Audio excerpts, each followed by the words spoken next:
From Hollywood, it's time now for... Johnny Dollar. Ben Tyler, Johnny. Transworld Fidelity. Oh, hi, Ben. Are you free at present? If the price is right. I mean, are you on a job? It's beginning to sound like it. Can you be on a plane for Algiers in 2 hours? Sure. Who's the client? Lorco Limited, Amsterdam. You know, they're the... Diamond Cutters, an old firm. Big-time deals all over the world. Check. What happened?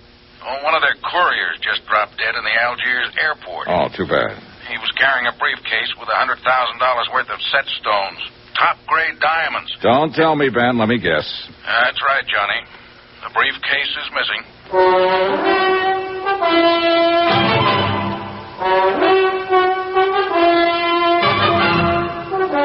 Tonight and every weekday night, Bob Bailey in the transcribed adventures of the man with the action-packed expense account, America's fabulous freelance insurance investigator. Yours truly, Johnny Dollar.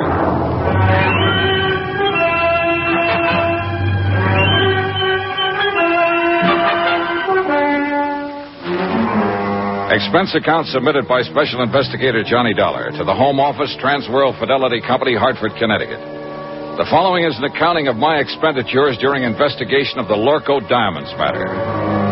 Item 1, $324.60, transportation. A routine plane flight to North Africa and the city of Algiers.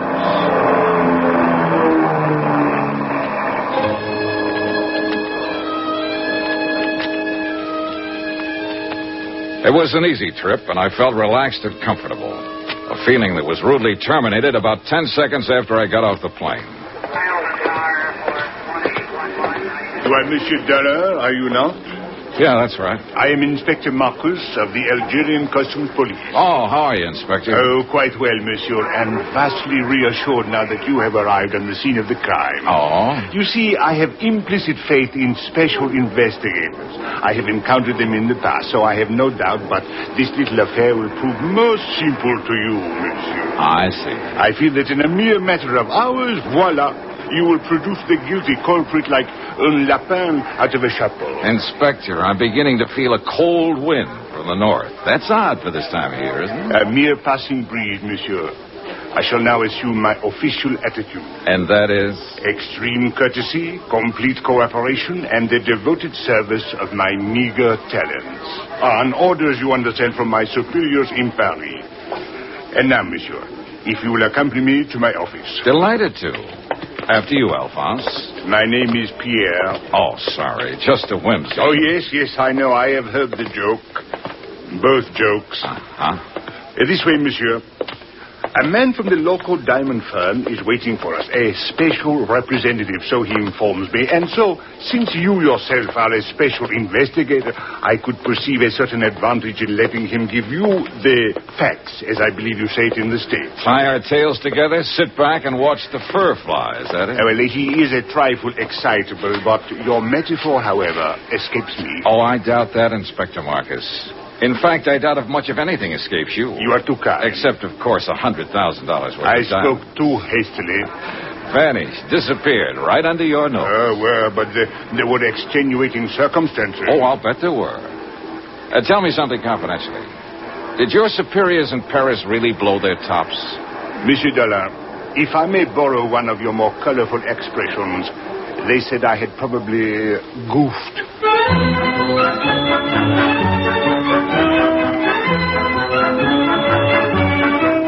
I'd met that same attitude before with local officials. To them, sending in an outsider implied they couldn't do the job themselves. And Inspector Marcus was on an even hotter spot.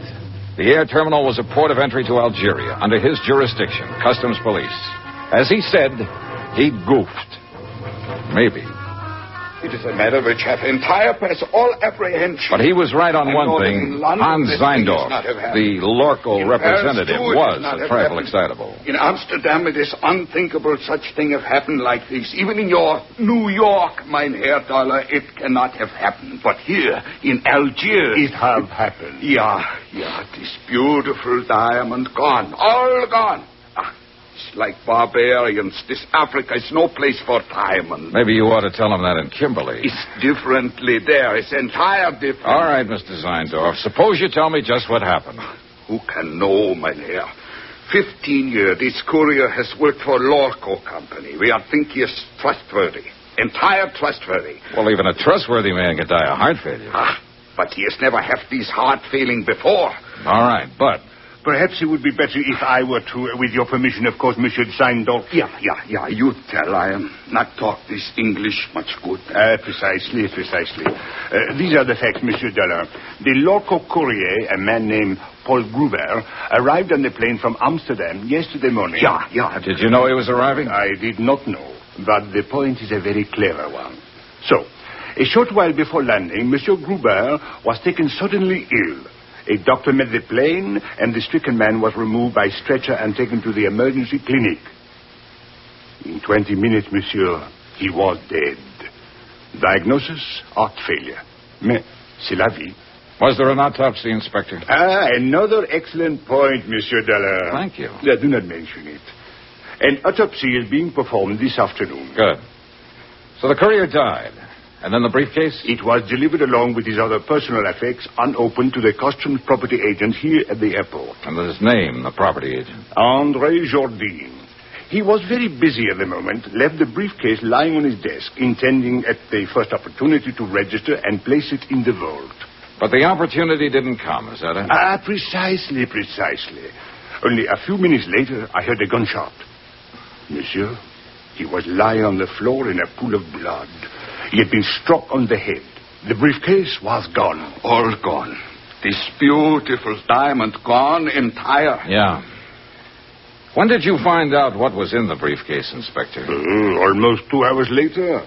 I radioed the local firm in Amsterdam, informing them of the death of their employee. They replied immediately and stated that the briefcase contained $100,000 worth of diamonds and pieces. Works of art. Beautiful. One brooch, one necklace, 2 bracelets. Precisely. Yes. The jury was being flown here on approval for examination by a prospective buyer. Name of the buyer? The Countess Maria de Tolia. What do you know about her? Monsieur Dollar, if you had seen her, you would not ask. She is exquisite, lovely, chic, charming, spirited, full of the joie de vivre. And no doubt loaded with potatoes. With a woman like that, who would ever inquire? I would. Since it looks as though she might be the only person in Algiers who knew that $100,000 worth of jewelry was coming in on that plane. May we. But she could not have known that the courier was going to drop dead in the airport. A good point, Inspector. Merci, monsieur. What about that property agent, André Jourdain? Any chance of talking to him?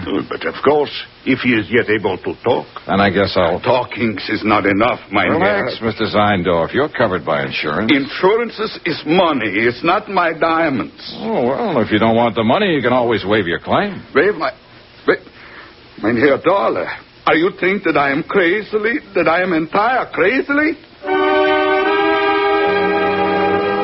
I talked to the plane crew who'd come in on the flight with the dying courier. I talked to Inspector Marcus's men, who'd been with him when he found the property agent lying on the floor of his office. I didn't expect much, and I got just that. But it didn't matter. I figured I may have had my man spotted already. The same old story. An ambitious and underpaid government agent opening a briefcase to register its contents and seeing the diamonds there for the taking, hiding them quickly, then a fake slugging and firing a gun at a non-existent thief. Yeah, an old story. Expense account item 2, $3.40. Transportation into town and taxi fare to the Hospital of Our Lady of Sorrows. Inspector Marcus had phoned ahead to authorize my visit. One of the sisters led me down the corridor to the door of André Jourdain's room. She motioned silently and then turned away. I stepped inside and closed the door. Monsieur? You're André Jourdain? Mais oui, but yes. What do you want? My name is Johnny Dollar. I'm an insurance investigator. My company is the underwriter on the Lorco diamonds. Why have you come here? Well, to ask a couple of questions. Of course, if you'd like to consult an attorney before... I have nothing to conceal, monsieur. What do you wish to know? Just exactly what happened when that briefcase disappeared. I have told it already to Inspector Marcus. Yes, I know. So now would you mind telling it to me? But there is no... Bien. I was working at the files when someone entered my office. I turned around and saw a man standing there, pointing a gun at me. Ever seen it before? No, monsieur. What did he look like? Well, he was quite tall. Heavy-set? No, very thin, tall and thin. European, I believe. All right. What did he do? He ordered me to turn around, stepped up behind me, struck me with the gun. I fell against my desk. He grabbed the briefcase and ran to the door. You were still conscious? Oui, monsieur, but in terrible pain. I fumbled for my gun in the drawer of the desk and fired one shot. It is all I can remember. Uh-huh. You hadn't by any chance opened that briefcase? I had been too busy. And you didn't know what was in it? Not until they told me today.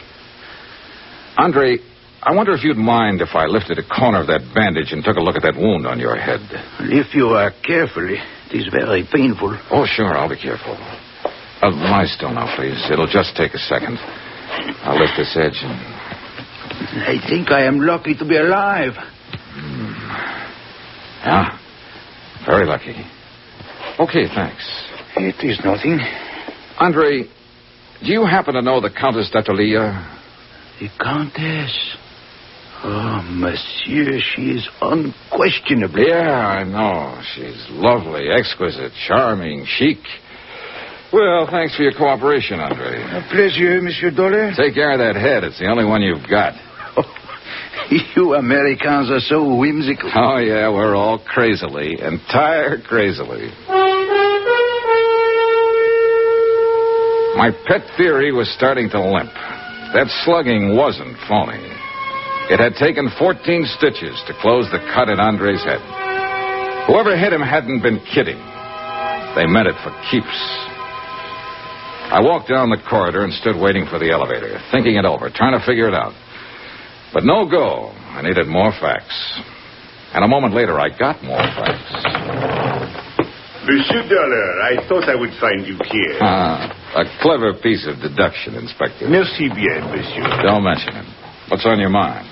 There should be something. Well, there's got to be some reason for that smug grin. What happened? Did the thief confess? Au contraire. I was on the point of asking what progress you were making on the case. You will be happy to hear none at all. Oh, that is too bad. Inspector. Extreme courtesy, complete cooperation, the devoted services of your meager talents. Remember? Touché. Actually, I came to tell you that I now have the report of the autopsy. The courier who died of heart failure. Only he did not die of heart failure, monsieur. Except, of course, in a very literal sense. Well, what did he die of?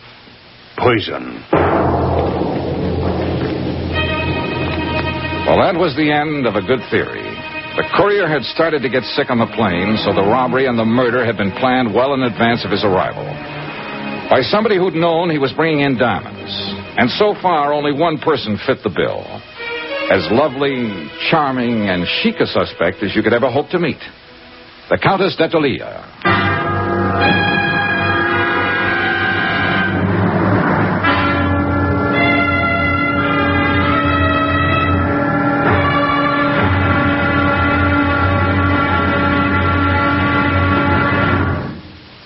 There'll be another intriguing episode in our story of the Lorco Diamonds matter tomorrow. Tomorrow, a lovely woman lies beautifully, and a sinister whisper drifts out of the Casbah. Join us, won't you? Yours truly, Johnny Dollar.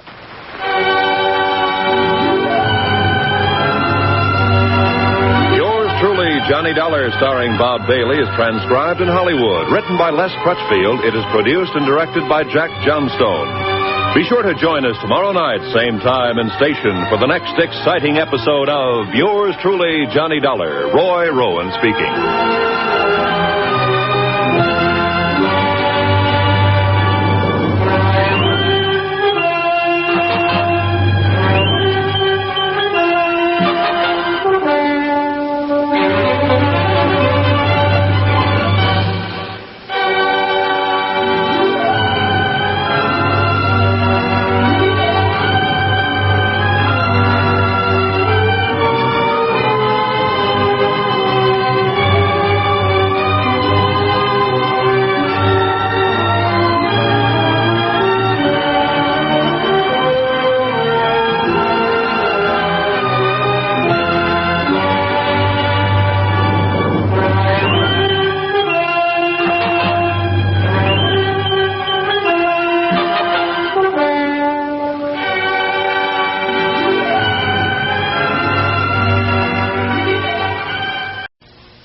Hollywood, it's time now for... Johnny Dollar. This is the Countess d'Atolia. Oh, yes. My maid tells me that you were trying to reach me by telephone. That's right, Countess. I want to talk to you. Where are you now? Well, at my residence, of course. Did you think I might come running immediately to your hotel, Mr. Dollar? Not after hearing your description. I'm seldom that lucky. What is it exactly that you wish to talk about? $100,000 worth of diamonds and a dead man. I'm a special investigator. I know who you are. I investigate before I call you. Wow. Not only beautiful, but clever. This ought to be interesting. I'm afraid I don't entirely understand your flippancy. Then suppose I come over and explain it to you. Say around 8 o'clock? I'll make a definite effort to be here. You know something, Countess?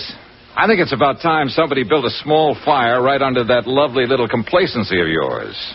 I'll be there at 8 with matches.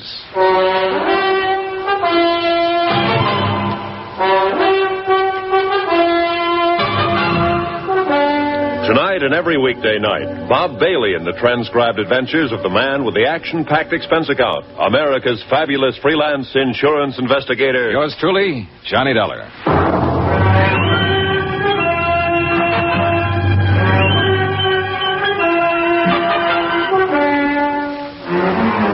From Special Investigator Johnny Dollar, location Algiers, North Africa, to the Home Office Transworld Fidelity Company, Hartford, Connecticut. Assignment, the Lorco Diamonds matter. Expense account continued. Item 4, $6.80, dinner and appetizers. I'm never any good trying to spar with a lovely female suspect on an empty stomach. I was finishing up on black Algerian coffee and white Algerian brandy when a slightly green-eyed Algerian police inspector sauntered up to my table. Mon Dieu, Monsieur Dollar, you special investigators really do live well. In the lap of luxury. Pull up a chair, Inspector. Join me in a sarsaparilla? It is on your expense account? Be my guest. Merci, Monsieur. Bon, my favorite brand. Help yourself. Merci. Anything new? Nothing at all. A complete impasse. À la votre santé. Mm-hmm. What about the man who sat next to that courier on the plane? Find out anything about him? No, I'm still working on it. Which is to say, of course, my men are working on it. You police inspectors really do live well. I have to do my own legwork. But the glory, Monsieur Dollar. To come into a mysterious affair which has all the local police baffled, and to solve it immediately in one brilliant feat of deduction, to leave everyone gasping with admiration, to make one's exit to the sound of great applause. Not so fast, Inspector. I'm still back there with that brilliant feat of deduction. You have not yet found the solution? Just on the verge. Then I will drink to your success. With your brandy, of course, and with your permission. Go ahead. Drink up a storm. But I'm afraid I'll have to leave you pretty soon. But you can still go ahead. No, monsieur. I suggest you change your plans. You will learn nothing which has any bearing on this matter. Which plan do you mean? That of questioning the Countess d'Atolia. Who found that out?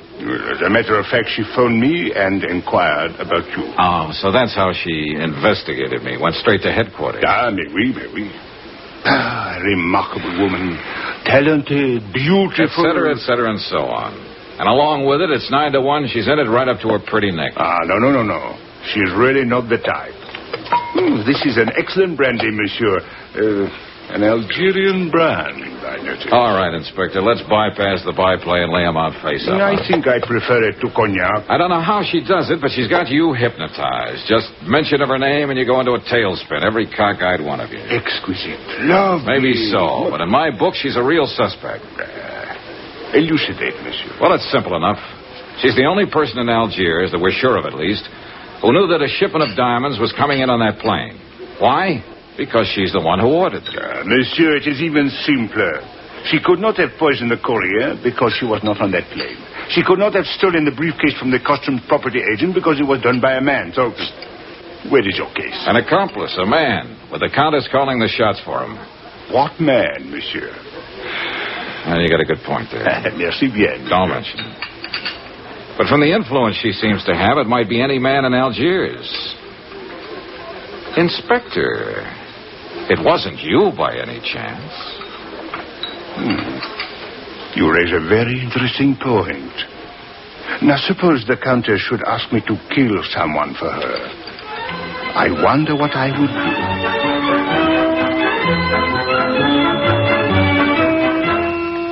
A page boy came into the dining room looking for me. I followed him out and took the phone call in the hotel lobby. It was the American consulate with some information I'd asked for them earlier. I hung up finally and looked at my watch. I was already late for my appointment with the Countess. So I walked out the door of the hotel and flagged a taxi to the apartment of the Countess d'Atolia.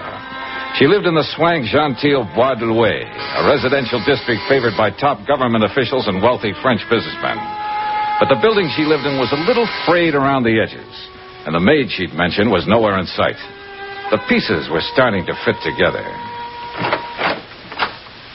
Good evening, Mr. Dollar. Countess? Since you are here, won't you come in? Thanks. This way, please. I'm rather surprised that you came. I was really not expecting you. Yes, I know. Did Inspector Marcus find you? Look, suppose we get it straight right now. You seem to have a lot of influence with the inspector and probably with his superiors, too, from what I hear. Sit down, Mr. Dollar. Thanks. Well, do we play cat and mouse for a while, or do you want to give up right now, hand them over, and, as they say, throw yourself on the mercy of the court?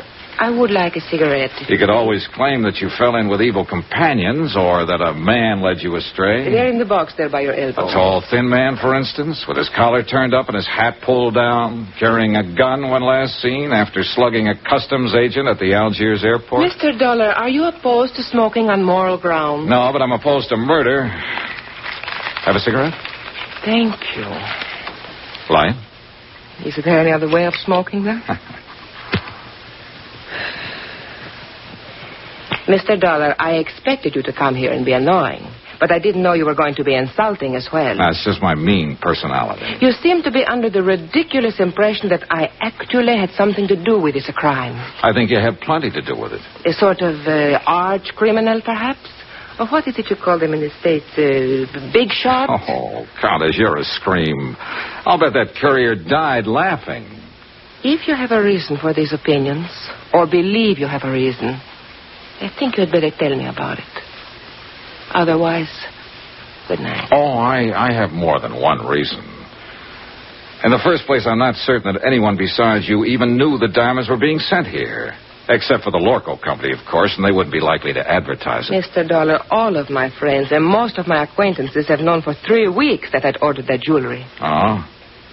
Well, I have a copy here of a letter that was sent to you by registered airmail from the Lorco Company in Amsterdam a week ago today.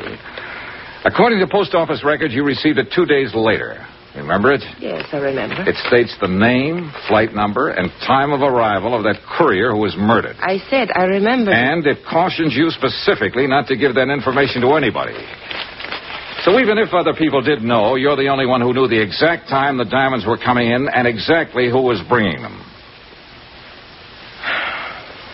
All right. Perhaps I am at fault in a way. There was a cocktail party at the government club the same evening I got the letter. I forgot it for a moment and told someone about it. Who? Just a girl I happened to be talking What's to. her name? It doesn't matter. She was just stopping over on a world cruise. Anybody else hear you? I don't know. The place was packed. Government men, business people, Army, Navy officers. Anyone might have heard. Ah.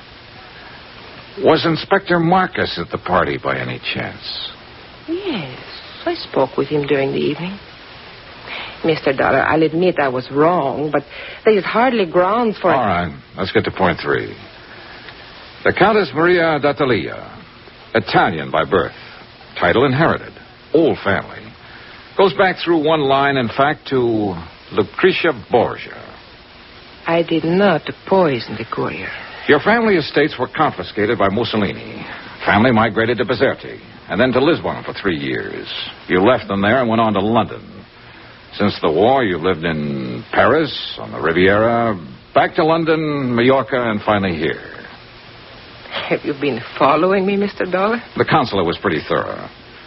Anyway, you're well known in the international set, accepted everywhere, and apparently able to get along fine on your title and your looks. It's not very pleasant to be dissected while one is still alive. As a matter of fact, you're flat broke. You've been living on credit for the last 4 months. I think you have gone about far enough. And yet 3 weeks ago, you ordered $100,000 worth of jewelry sent to you on approval. How did you plan to pay for it? Get out. Or did you know you wouldn't have to pay for it because it was never going to be delivered? Get out of here. I don't have to listen to this. I don't have to answer your insulting questions. My private affairs are my own concern. The ice finally melted, and now you're going to blow your top. Get out, or so help me, I'll kill you. You mean me, too? You... Oh, no, hey, put that down. Don't throw that. Why, you little devil. Stay back. Let go of me. Settle down, then, and stop throwing things. I will do as I please. It is my house. So sorry. Oh, good Lord. A woman who can even cry beautifully. Leave me alone. Oh, you're unbelievable, baby. The boys were right. You're everything they said you were. Oh, it's too bad. Go away. All right. But before I do... What are you... No, don't.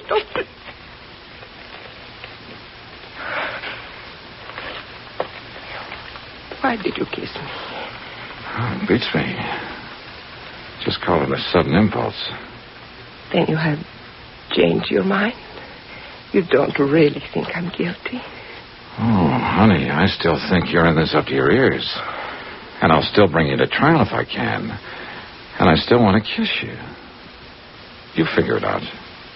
Why figure, Johnny? I liked it, too. You ought to be locked up. If for no other reason, just to protect the guys who... What is it, Johnny? What are you going... That cigarette in the ashtray. Put it out fast. Get the windows open, all of them. Where's your kitchen? Back through the hall. Johnny, what are you going to do? Stay alive, if I can. It was gas fumes, one of the bottled gases they use for cooking in the higher-priced apartment districts. The concentration had been building up and finally seeped into the drawing room. If we'd lit another match, we'd have been blown to bits. The kitchen was dark, but I didn't dare snap a light switch. One spark would do it. So I held my breath and followed the sound and finally found the range. Every burner valve was wide open. I could vaguely make out a glass-pane door opening onto a terrace. I grabbed a breath of air and moved toward another door that looked as though it might open into a hall. It didn't. It opened into a closet, and on the closet floor there was a body.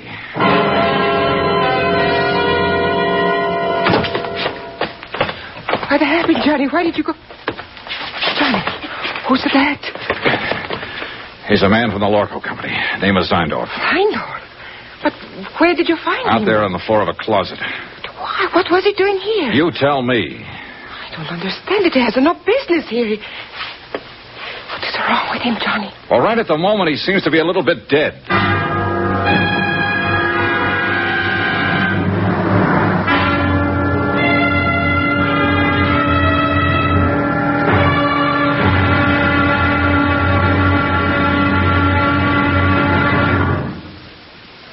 There'll be another intriguing episode in our story of the Lorco Diamonds matter tomorrow. Tomorrow, a desperate fight in an Algiers alley, a killer is named, and a lovely lady confesses her shame. Join us, won't you? Yours truly, Johnny Dollar.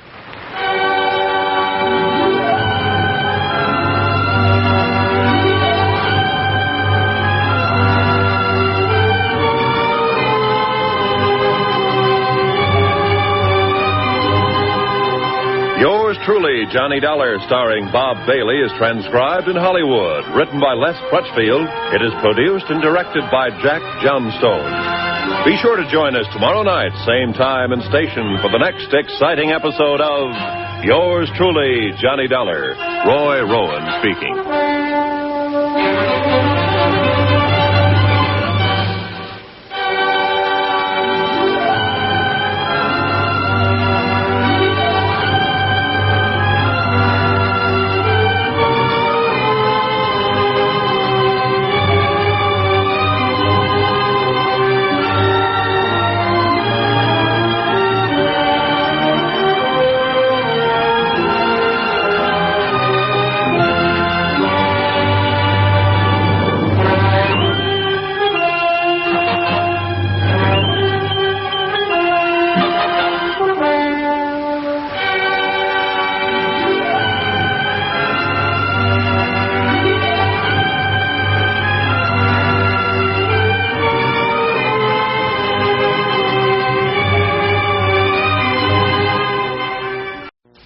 Hollywood, it's time now for... Johnny Dollar. Hello? Who is it? Hello? Hello? Johnny, who is it? I don't know, Countess. Maybe they weren't expecting a man to answer, or at least not me. I would not know about that. What about this guy who was lying unconscious in your closet? Would you know anything about that? No, Johnny. I didn't think you would. I'll give him another shot of those smelling salts. I think he's coming too. Good. Maybe he'll know about some of these things. Yes, he will. Some of them. And of course he will tell you. I was hoping it would not be brought out. I did not want you to know. Murder is usually brought out sooner or later. Not murder, Johnny. It is not that simple.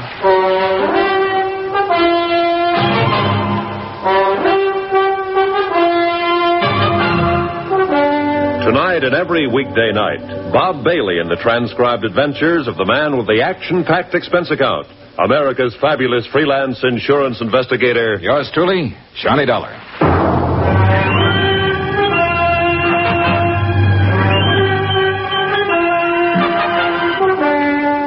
From Special Investigator Johnny Dollar, location Algiers, North Africa, to the Home Office Transworld Fidelity Company, Hartford, Connecticut.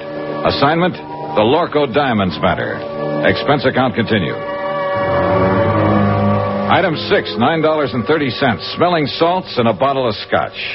The smelling salts were needed for a double-talking fellow named Zeindorf, who'd managed to get himself gassed half to death in a closet.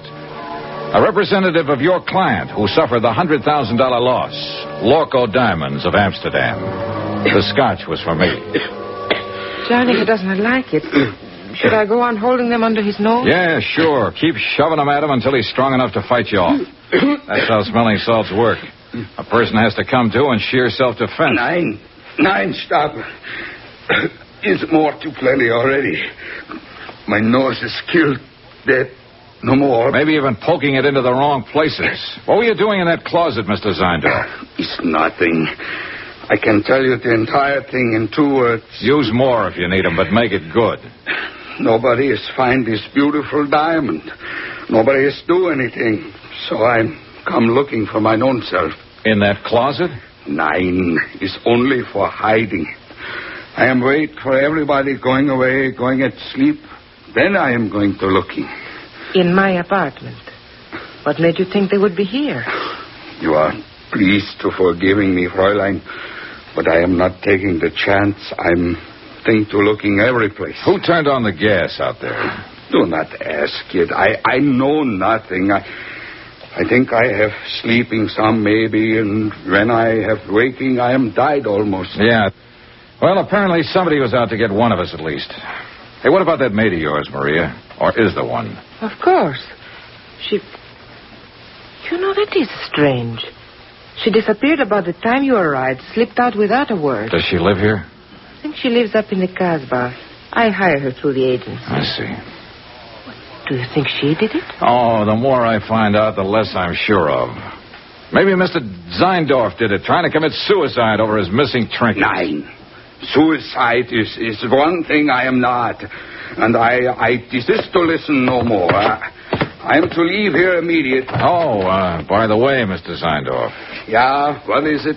As I understand it, you boys in the international jewelry business are ordinarily pretty cautious in your dealings. Yeah, the prudence, mynheer. Always the entire prudence. That's what I mean. You always investigate a new client thoroughly before you take any chances, is that right? Is entire correct? Johnny, no. Then why did you send $100,000 worth of diamonds here to Algiers at the request of a woman who doesn't have a cent to her name? Why, it is to me these things are always happening. Mynheer Dollar, I am the highest ethic of business. I cannot give you answering. Well, one of you better give me an answering. Oh, it is all right, Mr. Zeindorf. Please, you tell Contessa. All right. What he is trying to say, Johnny, is this. It did not matter about my financial standing because I was not actually a client. What do you mean? You ordered the stuff? Yes. Several pieces on approval, so I could make a selection. Anything up to $20,000. Somebody else was paying for it. It was being given to me as a gift. By whom? A fellow countryman of yours, a man named Charles Barrett. He's been here 3 months, lives on his yacht. Mr. Zeindorf, how did you know this man, Barrett, would pay for the diamonds? By the letter, mynheer. What letter? When I wrote to the local firm, I took the liberty of enclosing a letter written to me by Mr. Barrett. His own authentical signings. We investigate immediately. What sort of a letter was it? He promised to pay for a gift of jewelry up to $20,000 of my own selection in return for certain considerations. What considerations? Romantic, mynheer. It is a little present of the engagement. Is that what it was, Maria? An engagement present? Yes. I see. I think I go now. It's too much has happened in this place.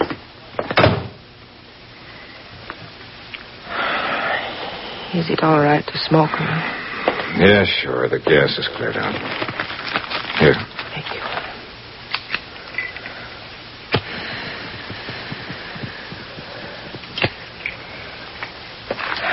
I wish you hadn't kissed me, Johnny. I thought you said you liked it. I did. That is why I wish you hadn't. Are you trying to say that... Oh, relax, Johnny. I am not a child.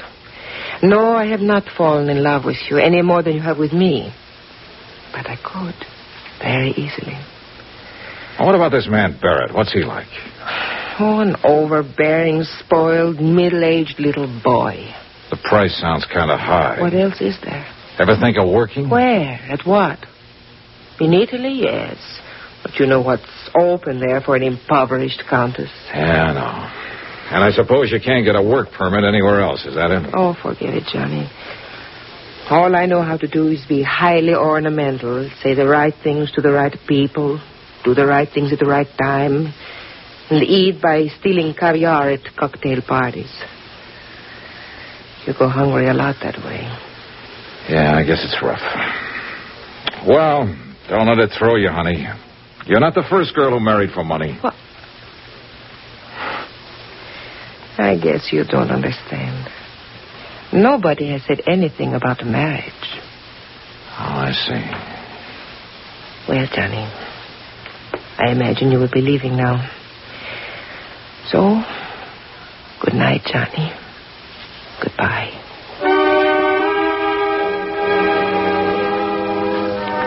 For all the progress I'd made in the case, I might as well have stayed at home. Another fish off the hook. Logical suspect number one had been the customs property agent Andre Jardine. But the blow on the head that sent him to the hospital hadn't been faked. And that, plus the fact the diamond courier had shown symptoms of poisoning before the plane even landed, seemed to leave Andre in the clear. And now, number two, Maria Countess d'Atalia, was apparently able to supply another answer every time she needed one. And her answers were backed up by Hans Zeindorf, Lorco's own representative. We were shortcutting through the harbor district when I began to realize that the same car had been behind us ever since we'd left Maria's. It was a low-slung English job, expensive and easy to recognize. Driver. Oui, monsieur? Hit the gas a little harder. See if you can shake that car behind us. Mais oui. The other car picked up speed to match ours and still held the same distance.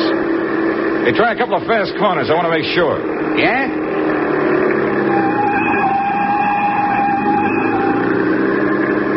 The next place where the street narrows down. Stop fast. Swing crosswise. Block off the road.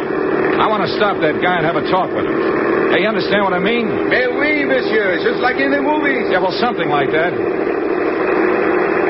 Hey, there's a place coming up. Let's have a go at it. You do not worry. I will do it good. Yeah, I only hope we've seen the same movies. Now, monsieur. I was out of the cab fast and running back down the street. The other driver had jammed on his brakes and finally skidded to a stop against the curb. I reached for the handle, jerked the door open, and the man inside came out swinging. A big man, a little on the beefy side, but plenty tough. I didn't know him, never seen him before. He fought silently and fought hard, but he was a sucker for a lift. I knelt down on the pavement, I started to go through his pockets. I hadn't even noticed the other car pull up. Nom de chien, Monsieur Dollar. Huh? Do you merely plan to rob him, or do you also intend to cook him and eat him? Oh, you really get around, Inspector. A policeman must socialize, monsieur. It broadens the outlook. Come, we walk. My chauffeur will take care of reviving your victim. Do you happen to know the victim? Mais oui. He's Monsieur Charles K. Barrett of Chicago. Maria's ex-boyfriend. Something of the sort, I believe. How did you happen to get here so conveniently? Oh, I was following you. Farther back, of course. Then why didn't you pitch in when the fight started? And spoil such a remarkable display of fisticuffs? Okay. It is true the footwork was mediocre, but the verve, the enthusiasm, the violence, superb, monsieur. I can't quite figure you, Inspector. Well, sometime we must talk about it. Monsieur, you will be most happy to know that we have identified the person who occupied the plane seat next to the Diamond Courier. Oh?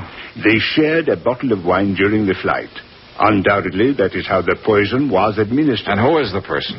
A man named Bobo. Bobo? Oui. He is well known in the Casbah. He is a thief, smuggler, dope peddler, and it is said he can be hired as a killer. Have you picked him up yet? Well, I have not tried to. Why not? Why not? Monsieur, in the Casbah, at the sight of a uniform, everyone vanishes, like rabbits in their holes. The Casbah, huh? Another thing. The property agent who was struck on the head, André Jourdain, he has disappeared from the hospital. Disappeared? How? His window was open, the room was upset. It was very odd. Yeah. Well, look, Inspector, I think I'll get on back to the hotel and get some sleep. As you wish. Yeah, I'll talk to you tomorrow. Oh, there is one more thing, Monsieur Dollar. Huh? I think perhaps I should warn you of something in the event you should call again on the Comtesse. Warn me of what? Well, 2 days ago, I installed a dictaphone in her apartment. You what? I must admit I found your conversation this evening most entertaining.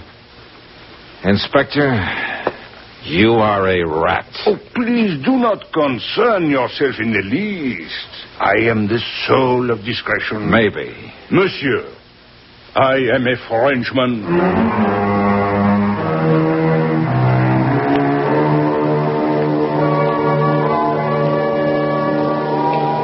Twice tonight, the Casbah had been mentioned. The strange, mysterious native quarter on the steep hill behind the city. Maria had said her maid lived there. And now Bobo, who'd given poison wine to the diamond courier. I had an angle, and I had some ideas. The picture was finally starting to make sense. But I needed some more answers. And the trail led into the Casbah.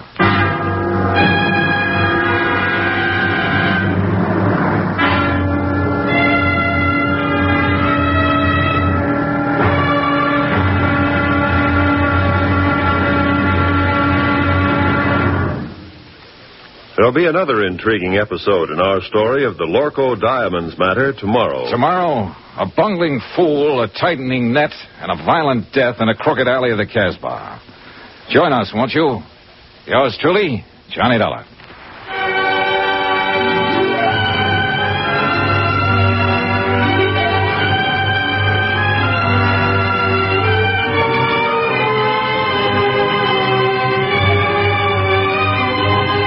Yours truly, Johnny Dollar, starring Bob Bailey, is transcribed in Hollywood. Written by Les Crutchfield, it is produced and directed by Jack Johnstone. Be sure to join us tomorrow night, same time and station, for the next exciting episode of Yours truly, Johnny Dollar. Roy Rowan speaking.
From Hollywood, it's time now for... Johnny Dollar. This is Abdul. Abdul? You don't know me. So? I have the little business. Well, I'm so happy for you. Hope it's doing well. Not bad. Okay, you what? You don't know me, but you're looking for me. Now, look, Joe, Abdul... It is a business to get jobs for people, for servants. Oh, the employment agent. Ah. Have you got the address of that girl who worked for the Countess d'Atalia? Oh, sure. You're very lucky. She's very pretty. You've got the wrong idea, Abdul. I just want to talk to her. Sure. Where does she live? For $20, I will remember.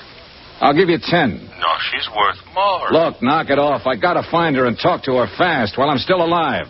And while she is.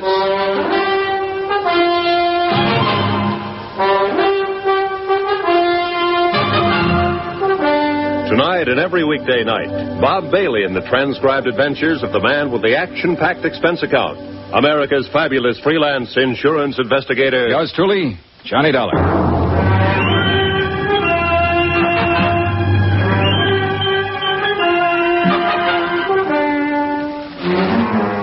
From Special Investigator Johnny Dollar, location Algiers, North Africa, to the Home Office Transworld Fidelity Company, Hartford, Connecticut.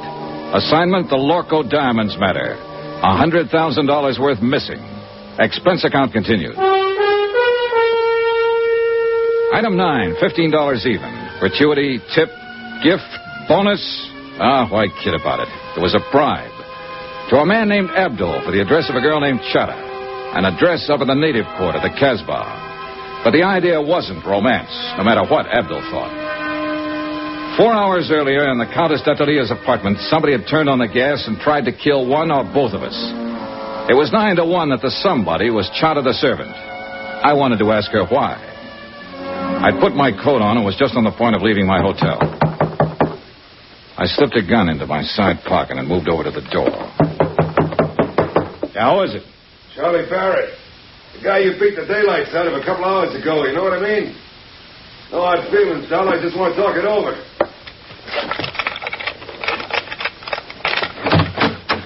All right, Barrett. What's on your mind? You object if I come inside? It's kind of personal, you know what I mean? Probably. All right, come on in. Much obliged. Hey, I didn't know who you were, but when we got in that little fracas, that there cop told me about it afterward. Man, you really got a wallop on you. You make a fella know he's had it, you know what I mean? Is that why you're here, a post-mortem on the fight? No. That's done and over.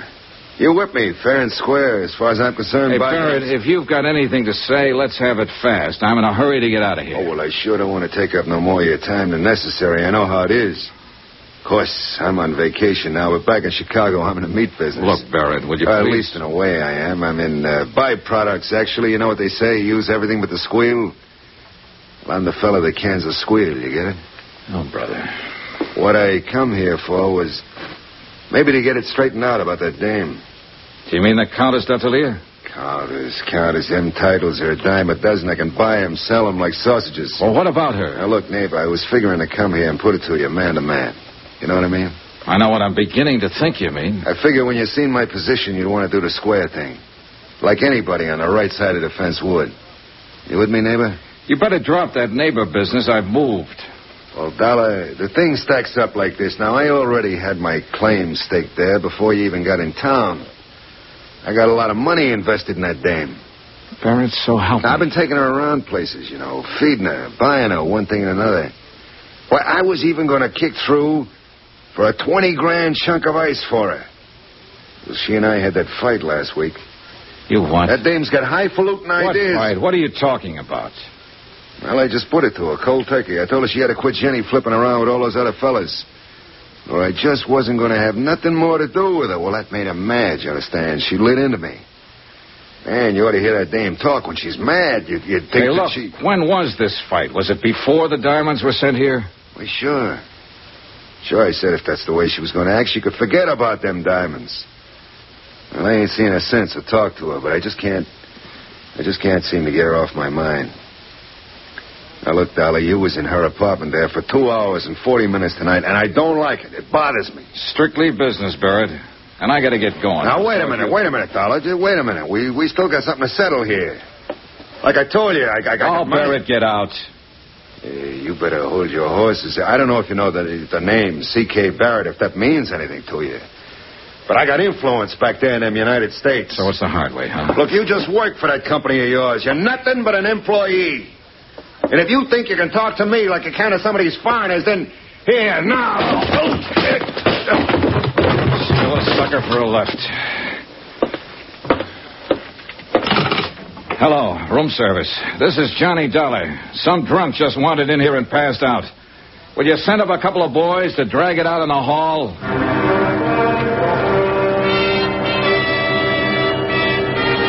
Expense account item 10, $5.30. A tip to the bellboys and taxi fare to the Casbah.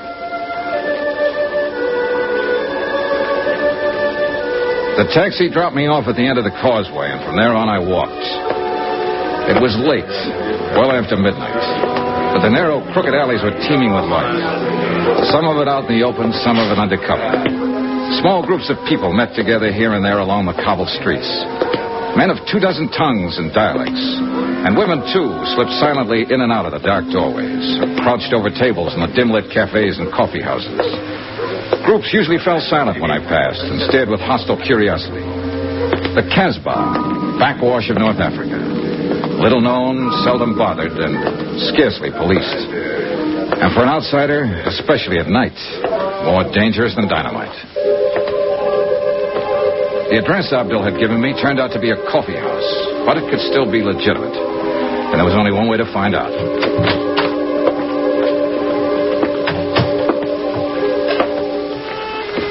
What do you want? I want to see Chata. What for? Private reasons.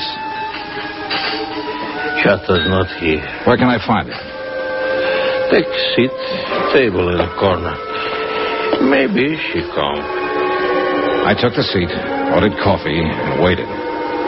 A wrinkled old Arab squatted on a rug in the middle of the room and played strange, weird melodies. Gradually, the other patrons went back to their conversations, ignoring me completely. In fact, pointedly. 20 minutes passed. The girl didn't show. You will, of course, not object, monsieur, if I take the liberty of joining you? No, sit down. Merci. So, you wish to see Chat? Yeah, that's right. Do you know her? Oui, I know her very well. Know where to find her? But naturally, monsieur. I always know where to find her. She's my woman. Ah, so you're the man they call Bobo. Oui, monsieur. The man who poisoned the diamond courier. Oh, monsieur, it is true that I gave him some wine. A little, not much. But I think perhaps it was a bad vintage. Yes, most unfortunate. It was for him. Well, perhaps it was for the best. Life is so uncertain. But I do not wish to think of such unpleasantness. Instead, let us talk about diamonds.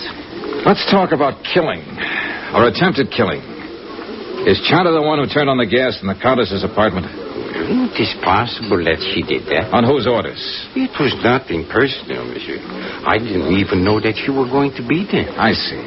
Then you really meant to... Diamonds, monsieur. That's enough of this foolish talk of killing. All right. All right, what about the diamonds? You were sent here by the company that has insured them. Is that not correct? Yeah, that's right. And this company would like very much to recover these diamonds? That's why I'm here. C'est bien. Now, I'm told that these companies sometimes give large rewards. Agree to an arrangement of a sort? Make a deal, you mean? With no questions asked. Yes, exactly. Now, is this thing true, monsieur? Is it possible that you would... Do you have the diamonds, Bobo? Well, let us say that I'm able to direct you to their location. You could almost call that a confession. What does it matter, so long as we are in the Casbah? Oh, yeah, sure. I imagine you have been spotted all over the place. At least 30, right in this room. I am in no danger here, monsieur. Tell me something. You didn't pull off this job by yourself. Who else was in on it? I only wish to talk about the diamonds. Well, can we come to an arrangement? Bobo, I don't make deals with murderers. It is better that you do not use such words, monsieur. It's true, though, isn't it? That is not the question. It is only that I resent the insulting way. Bobo! Bobo, calm down. Why you coming here? Bobo! Wait. Did you arrange for the police to come here, monsieur? I'm as surprised as you are, Bobo. Consider this matter of the deal. We will talk more at some other time, eh?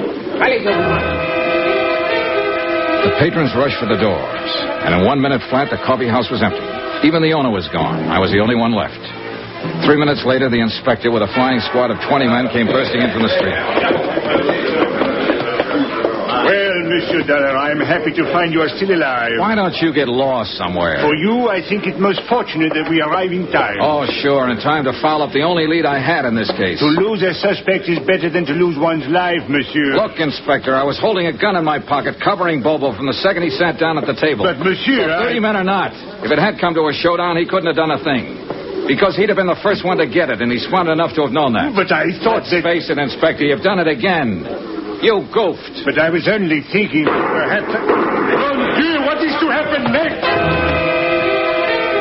The shooting was somewhere outside, but it hadn't been the police. All of the inspector's men were inside the coffee house. He gave them orders quickly, and they fanned out to search the area. The streets were empty now, dark and silent, not a soul in sight. We split up into pairs. I worked with Inspector Marcus for a while, and left him and searched alone along a narrow side passage. And that's where I found him. He'd been shot 3 times in the back, and he was dying. Monsieur Dollar. Yeah, Bobo. You can forget that deal, I think. Yeah. It's a little too late for deals now. Who was in on it with you, Bobo? Look, you've got nothing to lose by talking. You know that, don't you? Accept my honor, monsieur. As a citizen of the cosmos. Who shot you? A dragon, monsieur. 12 feet tall, with fiery eyes. All right, Bobo, all right. But just tell me this, just one thing. Are you the man who attacked the property agent at the airport, the man who slugged Andre Jourdain? Oui, monsieur. I do it very good. No, almost I kill him. It's too bad.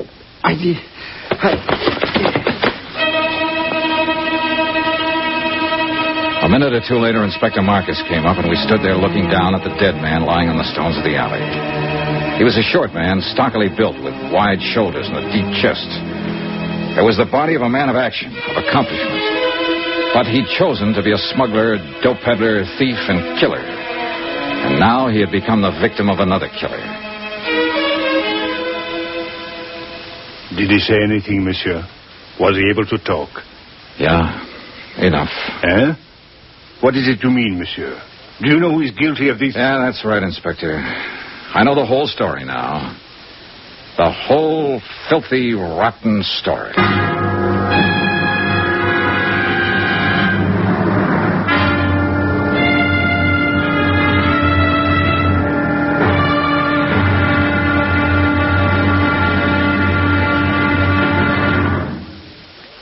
There'll be the final intriguing episode in our story of the Lorco Diamonds matter tomorrow. Tomorrow night, the odds are set. The last chip is down. It's the last spin of the wheel. And death is the croupier. Join us, won't you? Yours truly, Johnny Dollar.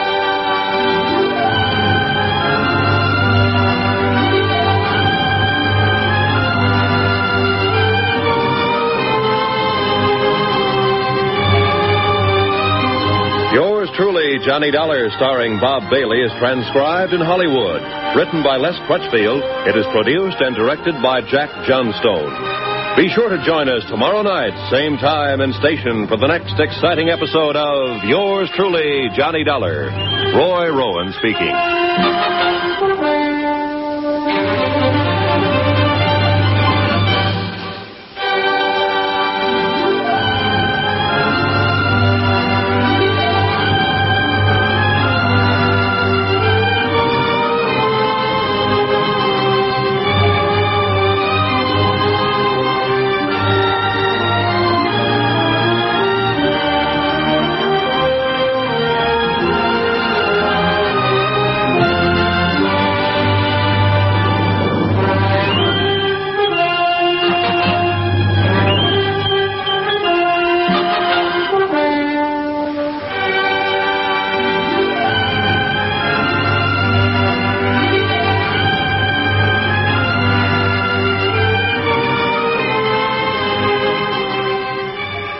From Hollywood, it's time now for... Johnny Dollar. Johnny, this is Maria. Maria. Well, isn't it kind of late at night to call? You've got to help me, Johnny. I'm being followed. Aren't you at home? No, it's a little cafe on the waterfront. I came in here to phone. Why the devil did you have to go out? Everything was set up. If you'd stayed home, you'd have been safe. What are you trying to do, get yourself killed? Johnny, this is no time. Where are you? What's the name of the place? The Marrakesh, number 41 Rue de la Mer. I'm afraid to go outside. No, whatever you do, don't go outside. Stay right where you are until I get there. But, Johnny... Take your choice, Maria. It's either that or wind up on a marble slab. What do you mean? You know what I mean. You know better than anybody. Now stay there.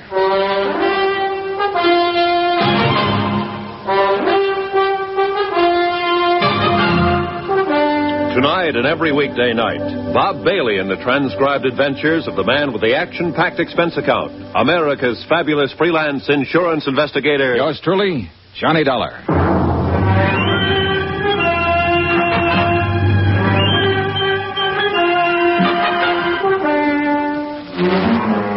From Special Investigator Johnny Dollar, location Algiers, North Africa, to the Home Office Transworld Fidelity Company, Hartford, Connecticut. Assignment, the Lorco Diamonds matter. $100,000 in jewels stolen and a murder. Expense account continued. Item 12, $2.20. Taxi fare to the waterfront of the Marrakesh Cafe. There was no time to lose and no time to get help from Inspector Marcus. A half hour earlier, he'd set a trap, and he and his men were staked out around Maria's apartment house waiting. But apparently, she'd gone to the cafe before he got there. So now the whole thing had blown wide open.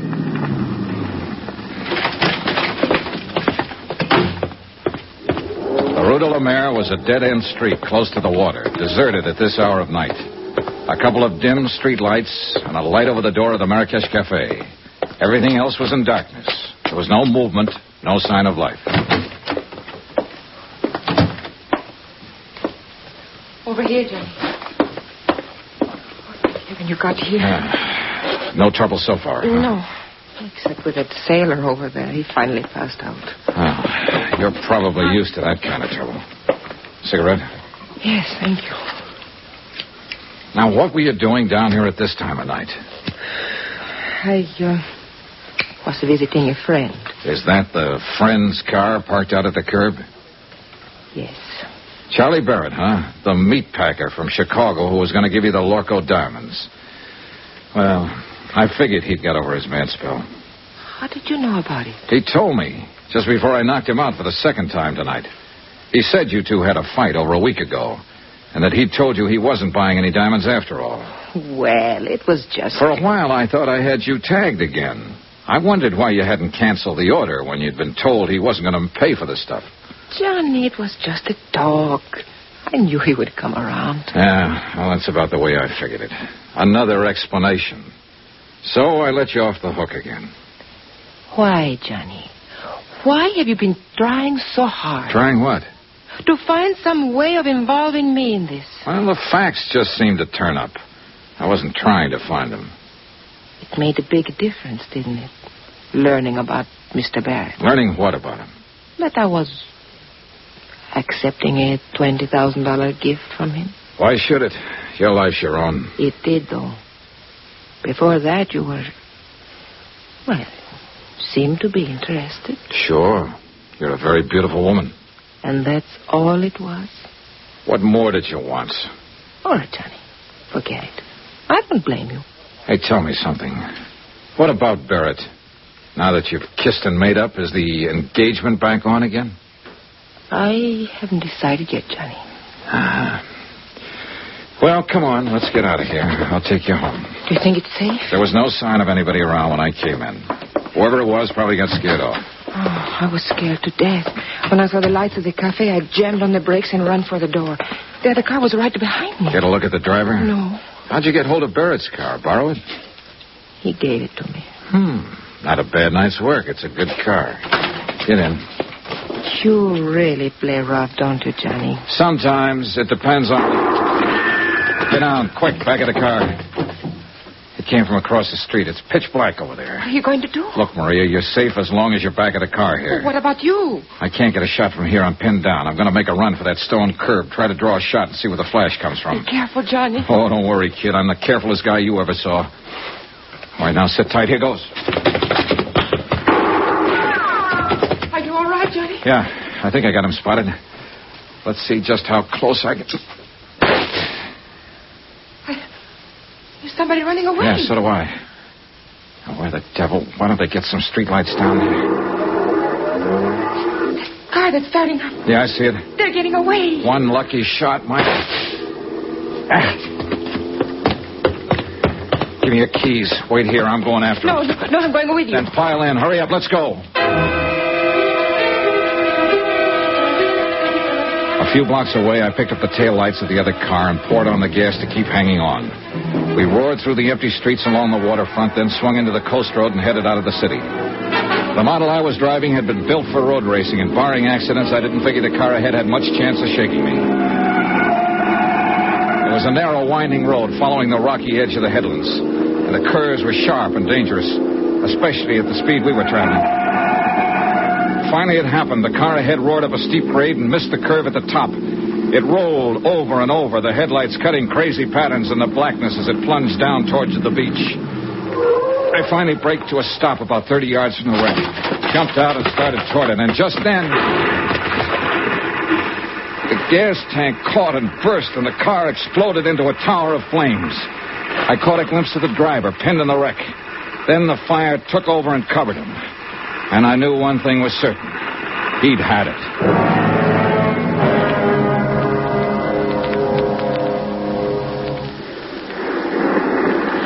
It's dying down. Yeah. The gasoline is all burned now. Oh, what a terrible way to die. What way isn't? I guess... Johnny, could I have a cigarette, please? Yeah, sure. Here you go. Thank you. Yeah, light up, Maria, while you watch him burn. What a horrible thing to say. It's quite a relief, though, isn't it, knowing you're safe now? Well, of course it's a relief when someone has just tried to kill you and now you know that they... That's true, but it's not what I meant. I don't think I understand you. What I meant was you're safe because now he won't be able to talk. Able to... Who won't be able?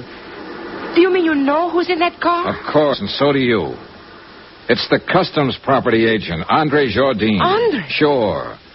Who else would have any reason to kill you, since he was the only one left after... Oh, I guess you haven't heard about it yet. Bobo's dead, too. What? Who is Bobo? Your other partner. Andre shot him in the back earlier tonight up in the Casbah. So you're doubly safe now, Maria. They're both dead. And for everything else, you've got an explanation.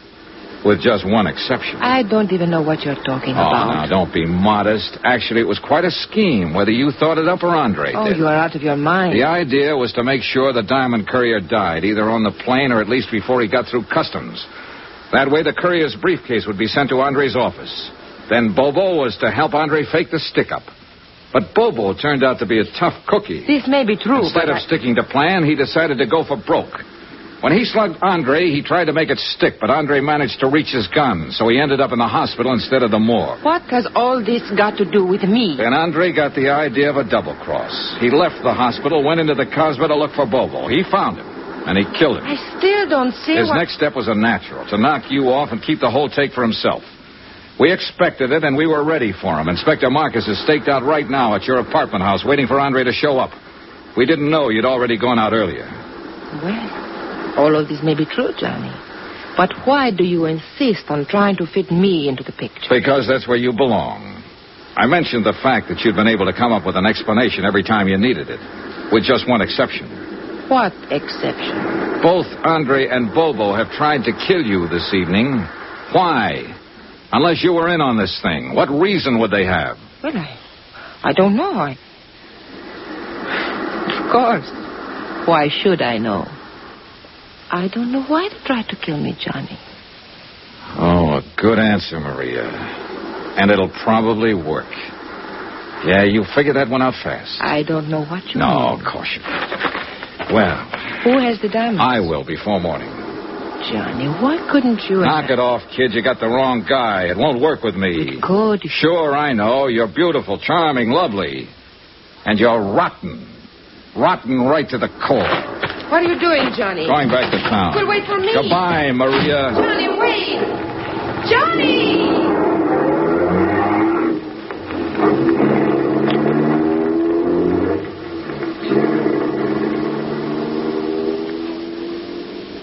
An hour later, I was out at the air terminal in the Customs Property Office watching Inspector Marcus open a vault.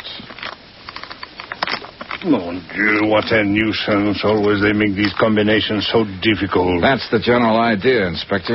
True, but still one would think that... there we are. And now, if you are correct, Monsieur Dollar, we shall soon have our hands... There, that briefcase in the corner. Oui. It is the one. Good. Let's have a look at it. It will be necessary to force the lock. Here, try it open with this. Looks like an easy one. It is merely a matter of... Voila. Beautiful, no? Yeah. Too beautiful. Tell me something, Monsieur Dollar. What made you know that Andre Jourdain was guilty? Something Bobo said just before he died. Yeah. He confessed he was the man who had slugged Andre. But Andre had described his assailant as tall and thin. Bobo was short with a stocky build. Andre had lied. And all this time, the diamonds were right here in this vault to which Andre, as property agent, had access. Can you think of a safer place? Hey, Inspector, what about Maria D'Attolia? Well, I am inclined to agree with you, Monsieur Dollar, but... well... Yeah, I know. Nothing but suspicion. Yeah, precisely. If I were to file charges and bring her to trial on such evidence as this, well, she would cry a little, perhaps, and look very beautiful. And, monsieur, the court would hang me, not her. Yeah, you're right. You could never make it stick. C'est la vie.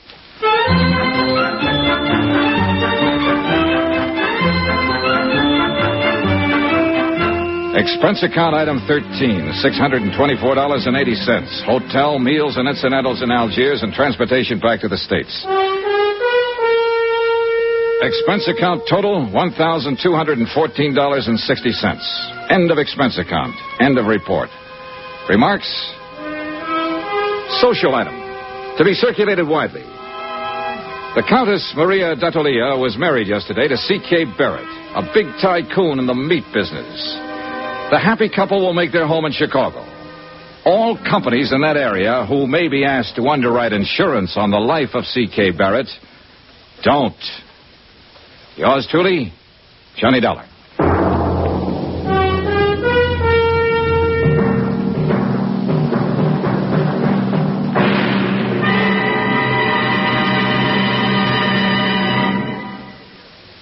Remember, there'll be a new exciting story on Johnny Dollar beginning next Monday. Next week, the Broderick matter, an exciting chase after a charming, beautiful girl.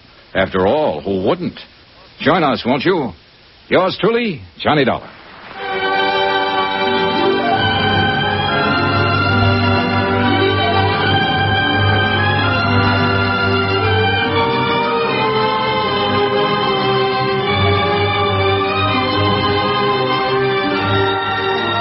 Yours truly, Johnny Dollar, starring Bob Bailey, is transcribed in Hollywood. Written by Les Crutchfield, it is produced and directed by Jack Johnstone. Heard in this week's cast were Lillian Bayef, Jack Moyles, Victor Perrin, C.K. Barrett, Lawrence Dobkin, Forrest Lewis, and Jay Novello. Musical supervision by Amerigo Marino. Be sure to join us on Monday night, same time and station, for another exciting story of yours truly, Johnny Dollar. Roy Rowan speaking.